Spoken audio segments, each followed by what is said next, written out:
y del Hijo y del Espíritu Santo. Amén. Hoy vamos a ver un tema titulado el pan de vida o pan celestial, ¿no? Este es un tema que pues casi todos los católicos lo conocemos, pero pues pocos hemos llegado a comprenderlo un poquito, y no digo a comprenderlo en toda su dimensión, sino por lo menos un poquito, para que de esta manera, comprendiendo algo, lo busquemos y lo comamos, ¿no? Dice el tema: 2 banquetes se celebraron en Galilea en el transcurso de un año. Uno en la corte de Herodes, en el cual predicó Juan Bautista, y el otro al aire libre, servido por nuestro Señor. Había atravesado el mar de Galilea, probablemente para escapar a la ira de Herodes, que acababa de asesinar a Juan el Bautista. Y le siguió una gran muchedumbre, porque veían los milagros que hacía a los enfermos. Evangelio de San Juan, capítulo 6, verso 2. Los motivos que los impulsaban a seguirle eran un tanto confusos, pero cada vez se difundía más la idea de que Él era el Cristo, el Mesías. Grande fue la contrariedad de la gente al ver que Jesús se retiraba a la montaña con sus discípulos. El carro del Evangelio se detenía unos momentos para que descansara un poco los que lo conducían. Debido a que la Pascua estaba a las puertas y mucha gente iba a Jerusalén, la multitud alcanzó la cifra de 5,000 personas, sin contar mujeres y niños. Eran muchos los que venían e iban, de manera que ni tenían tiempo para comer. La pequeña ciudad a la que llegaron estaba a unos 9 kilómetros de Cafarnaúm. Cuando nuestro Señor descendió de la barca, al llegar a la orilla del lago, la muchedumbre salió a su encuentro. Llevaban con ellos a sus enfermos y estaban hambrientos de más de una manera. No le dieron punto de reposo, no porque creyeran que Él era el Hijo de Dios, sino porque le consideraban como un mago que podía obrar prodigios o un médico que podía curar a los enfermos. Y se compadeció de ellos, porque eran como ovejas que no tenían pastor. Marcos 6:34. Dispuso a la gente en filas de 150, cada fila sentada un poco más arriba que la otra. En el centro de todos se hallaba de pie nuestro Señor. Para probar a Felipe, Jesús preguntó: ¿dónde hemos de comprar pan para que estos coman? Juan 6:5. Felipe calculó rápidamente y vio que 200 denarios no serían suficientes para alimentar a toda aquella muchedumbre. Jesús no le preguntaba cuánto dinero se necesita, sino que en sustancia venía a preguntarle de dónde saldrá el pan. Felipe debía haberle contestado que aquel que levantaba a los muertos y sanaba a los enfermos podía abastecernos de pan. Andrés señaló entonces a un muchacho que traía 5 panes de cebada y 2 pescados. Andrés hizo también por su parte algo de cálculo aritmético y preguntó: ¿mas qué es esto entre tantos? En el Antiguo Testamento Dios se complacía en usar cosas triviales e insignificantes para cumplir sus propósitos, tales como la arquilla que condujo al niño Moisés a través de las aguas del río hasta las manos de la princesa egipcia, o bien el cayado de pastor de Moisés que tantos milagros efectuó en Egipto, o la onda de David que venció a los filisteos. Toda vez que ahora se trataba de pan, existía una especie de paralelismo con los gestos que habría de realizar Jesús en la última cena.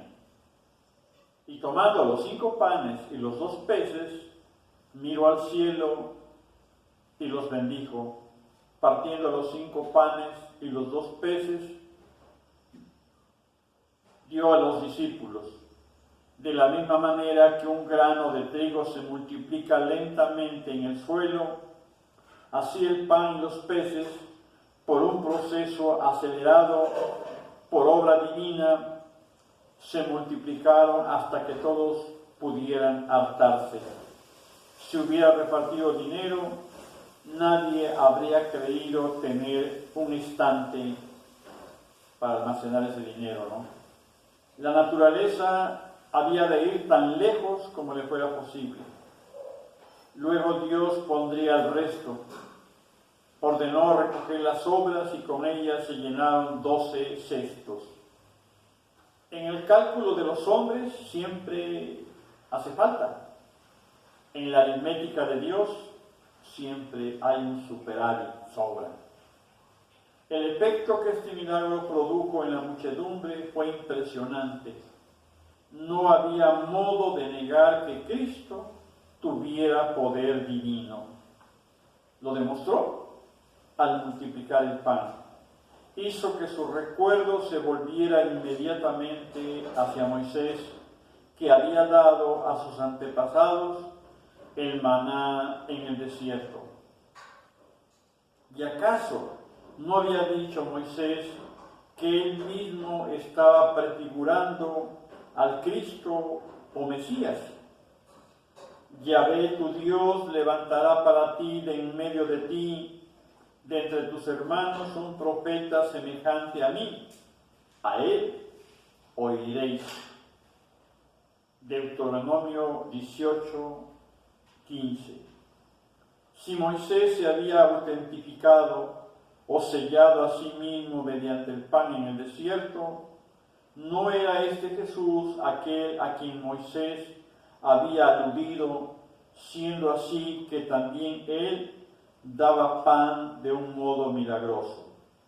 ¿Quién, pues, sería mejor rey para arrojar el yugo romano que los oprimía y hacerlos libres? Allí estaba un libertador más grande que Josué, y aquí había 5,000 hombres dispuestos a tomar las armas. Allí había un hombre más grande que David, o que Salomón, que podía rebelarse contra los tiranos y libertar a su pueblo. Ya le habían reconocido como profeta y como maestro. Ahora le proclamarían rey. Pero aquel lector de corazones conocía cuán terrenales eran las ambiciones que los arrastraban hasta él. Y entendiendo Jesús que habían de venir para arrebatarle y hacerle rey, partió otra vez a la montaña, él solo. Juan 6:15. No podían hacerle rey, puesto que el Señor había nacido siendo rey. Los magos sabían esto cuando preguntaron: ¿dónde está el rey de los judíos que ha nacido? Porque en Oriente vimos su estrella y hemos venido para tributarle homenaje. Mateo 2:2. Esta realeza había de venir por medio del debe divino de la cruz y no por la fuerza del pueblo. Esta era la segunda vez que rehusaba una corona. La primera fue cuando Satán le ofreció el reino de este mundo, se accedía a postrarse y rendirle homenaje. Mi reino no es de este mundo, diría Pilato más adelante. Pero la gente quería empujarle a un trono. Él dijo que no sería empujado, sino que sería levantado a él, y que el trono sería la cruz, y que su reino estaría implantado en los corazones. Tal vez fuera esta misma huida de toda realeza política la que sembró la duda en la mente de Judas Iscariote, ya que en relación con este milagro y el subsiguiente sermón de nuestro Señor, Judas es designado por vez primera como traidor. Dado que nuestro Señor no quería aceptar una soberanía temporal como la que Satán le ofrecía, debía prepararse a oír más adelante que el pueblo clamara: no tenemos a otro rey más que al César. Conociendo a nuestro Señor lo que hacía en el corazón del populacho, se retiró a la montaña, él solo. Ninguna mano impura pondría una corona en su cabeza, salvo una corona de espinas. Mas con el fin de que los apóstoles comprendieran que tampoco ellos encajarían en el favor popular, les indujo a que subieran a una barca y se trasladaran a la otra ribera del lago, a una distancia de unos 9 kilómetros. Pero él no fue con ellos. Serían entre las 3 y las 6 de la mañana cuando se desencadenó una tormenta. Era la segunda que los sorprendía hallándose en el lago desde que habían sido llamados al apostolado. La primera fue en ocasión de una visita de nuestro Señor. Ambas tormentas tuvieron efecto a una hora temprana y ambas fueron intensas.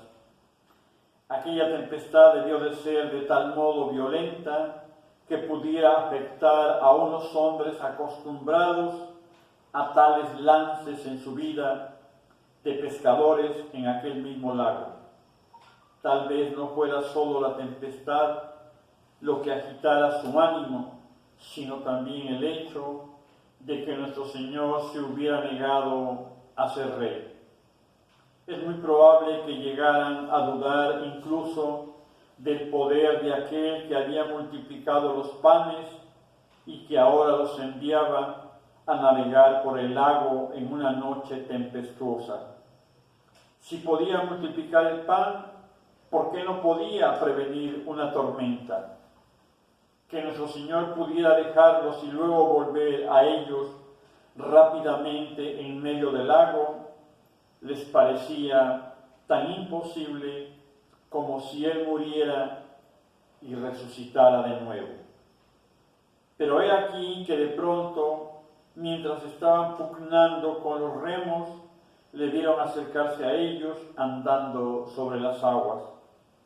Se asustaron y se turbaron, mas Él les dijo así: soy yo, no tengáis miedo. Gustosos pues le recibieron en la barca y llevó luego la barca a una tierra a donde iban. Juan 6:20. Aquella tripulación solitaria no estaba tan sola como ellos creían. Así nos pasa en algunas ocasiones a nosotros, que creemos que estamos solos en la tormenta tempestuosa de la vida, pero no. El Señor siempre camina con nosotros. El mismo ritmo de gozo y tristeza que corría a través de la vida de Él se hallaba también allí presente, ya que en medio de la oscuridad de la tormenta y del peligro, Jesús se les aparecía hollando con sus pies las blancas crestas del lago embravecido. Ahora que les había mostrado su poder, los que estaban en la barca, llegándose, le adoraron, diciéndole: verdaderamente tú eres el Hijo de Dios. Mateo 14, 33. Reconocieron que él no era solamente el Mesías esperado, sino también el Hijo de Dios. Algunos de los hombres de la barca habían sido discípulos de Juan Bautista y habían oído cómo el Padre Celestial había dicho durante el bautismo de nuestro Señor que éste era el Hijo de Dios en quien tenía sus complacencias. Es asimismo muy verosímil que alguno de ellos hubiera estado presente cuando el demonio afirmó también que Jesús era el Hijo de Dios. Natanael le había dado ya ese mismo título.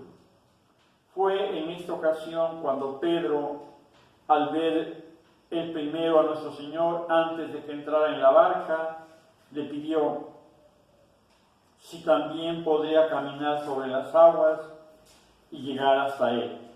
El Señor le invitó a ir a su encuentro, pero al poco rato Pedro empezó a hundirse. ¿Por qué? Porque tuvo en cuenta el viento, porque concentró su atención en dificultades de orden natural, porque no confió en el poder del Maestro y dejó de poner en él sus ojos.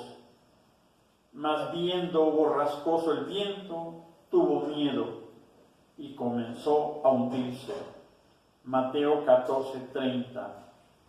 Finalmente clamó al Señor en demanda de auxilio, y al instante Jesús extendió la mano, le cogió y dijo: hombre de poca fe, ¿por qué dudaste? Mateo 14:31. Primero hubo la liberación, luego el leve reproche, acompañado probablemente de una sonrisa en el rostro del Maestro y un acento amoroso en su voz. Pero no fue esta la única vez que el pobre Pedro dudaría del Maestro a quien tanto amaba. Aquel mismo que pidió caminar sobre las aguas para llegar cuanto antes al lado del Señor, era el que más adelante juraría estar dispuesto a ser encarcelado, incluso dar la vida por él. Valiente en la barca, pero tímido en las aguas. Habría de mostrarse audaz en la última cena, pero cobarde en la noche del proceso, de la prueba. La escena del lago preludiaba la otra caída de Pedro. Así nos pasa a veces a nosotros. ¿Cuánta fe nos hace falta el día de hoy? Especialmente ahora que estamos viviendo esta pandemia. Muchos dudan de la presencia del Señor en la Sagrada Eucaristía, en los sacramentos. Por eso no van a misa, por eso no se confiesan, por eso no se casan por la iglesia. Triste, pero esa es la realidad que estamos viviendo, y lo malo que en ese caminar de nuestra vida, especialmente decía ahora con esta pandemia, la falta del Señor nos hace mucho daño. O sea, luchamos solos contra el enemigo. Bueno, los que no buscan los sacramentos, ¿no? Y eso desgraciadamente los lleva a autodestruirse. Bien, pues pidamos al Señor que aumente nuestra fe y que la Virgen Santísima María de Guadalupe nos ayude a que su Hijo Jesús camine siempre con nosotros, ayudados por los sacramentos. Ave María Purísima, sin pecado concebida. Adorado sea el Santísimo Sacramento del altar. por siempre sea bendito y adorado. En el nombre del Padre, y del Hijo, y del Espíritu Santo. Amén.